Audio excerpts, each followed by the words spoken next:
Just because you detach from it doesn't mean that you don't necessarily feel it, or want it, or yearn for it, or crave it. It just means that you keep living your life despite what you're feeling. And it's easier said than done, right? But I think there's something to be said about forward movement, even when you're feeling the grief of wanting to love another person, the grief of not having a certain person, the grief of having gone through what you've gone through and loving anyways. I think there's something so beautiful about detachment, and it's freedom.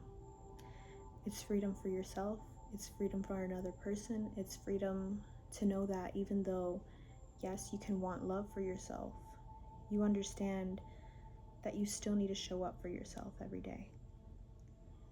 And like I said, easier said than done, but if you can just train yourself slowly, do it little by little, to focus on the things in your life that are actually going to make momentum, make forward movement,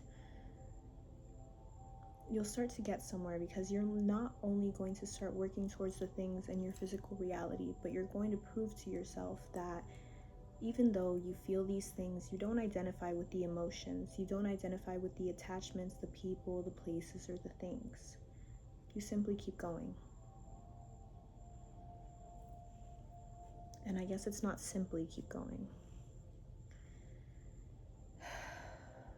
but you keep going despite it. And it's not something that goes unseen. And I think we start to feel kind of antsy sometimes, like we want our person to come in, but we don't realize that when Spirit says that it is in Spirit's time, not our time, it's not for nothing, because we don't understand that sometimes something so beautiful can fall into our hands and we don't even realize that it's about to fall into our hands, or that it's falling into our hands. We won't even know what to do with it sometimes. And the thing is, like, I feel like I can hear someone saying, if love came and knocked at my door, I'd know exactly what to do. I'd know exactly how to take care of it. I'd know how I'd want to jump in and love. But that's the thing. Sometimes things have to build over time. Sometimes things have to build over time. You have to build over time. Also, love, real love, it is not like that. It is a process of getting to know another soul, and not only getting to know another soul, but understanding the way that they see life and the world and why. And it's such a beautiful process to fall in love, yes, but sometimes we are not ready for that.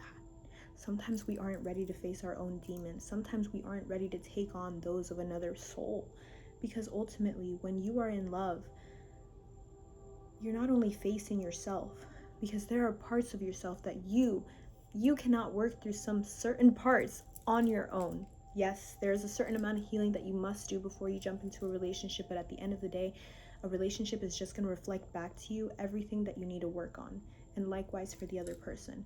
So if you're not ready, or if the other person is not ready, why would you ask Spirit to rush your soulmate into coming in? Like, really ask yourself that. And I think that's something that we hear a lot, and we get kind of like, I just want my person to come in. But it's also really beautiful to detach and say, okay, I'm not sure how it's going to come in. I'm not sure who, what, where, but I'm just going to be present for every moment of my life. It's like the law of probability, the law of average. If you are present in every single moment of your life, wouldn't you want to be absolutely engulfed in every single second of meeting the person, of feeling the moment, not just chasing a feeling and then lingering and yearning? And that's a really beautiful thing and all, and we can still do that, but at the end of the day, it comes down to understanding what is actually right in front of us and not creating an illusion out of comfort. That's a tough cookie to swallow, right? Understand what love is having you face within yourself. Understand the loneliness it is having you face. And you know what?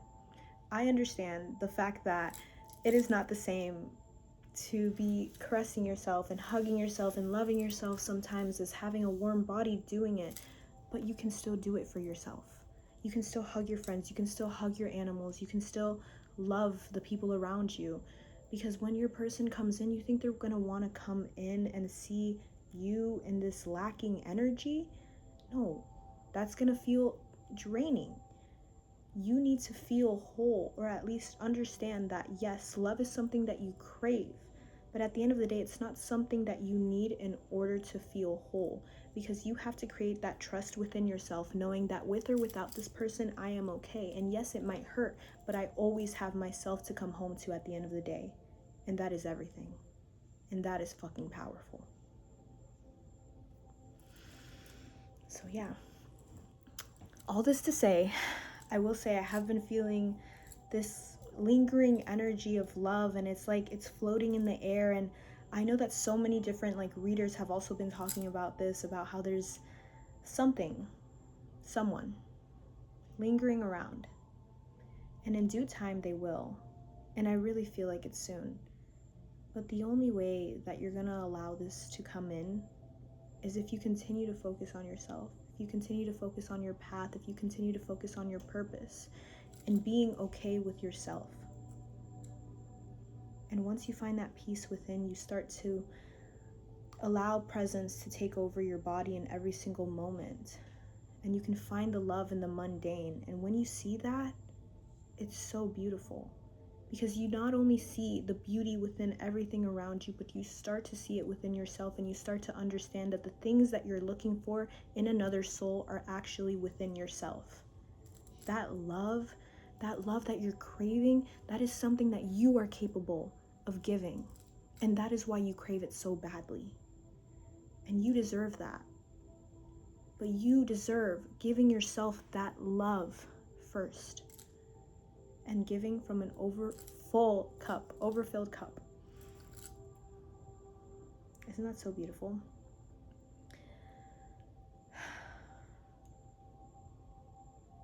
Love will come in due time. It will. But in the meantime, don't linger, don't wait, don't yearn. You can yearn a little bit. Yeah, you can talk to the universe, tell it what you're looking for, and be very specific. It's not on a budget. But also be open. Be open to what the universe might want to allow you to experience, and welcome every experience without expectation. Right? Isn't that beautiful? We can connect with souls, intertwine, come in and out, and just kind of like create an impact on other people's lives, but also allow them to come in and create an impact on your life. Don't be so closed off, okay? Because as much as you crave love, there might be a part of you that is still kind of closed off to the idea. And you want to know how? By giving it expectations. Ask the universe for what you want, the feeling that you're craving, which might just be safety. Find that safety within yourself. Live your life. Feel the moment, every moment. Step into your power and allow your person to see you fully standing in your power, because that's magnetic as fuck. Okay. Thank you for being here. I love you.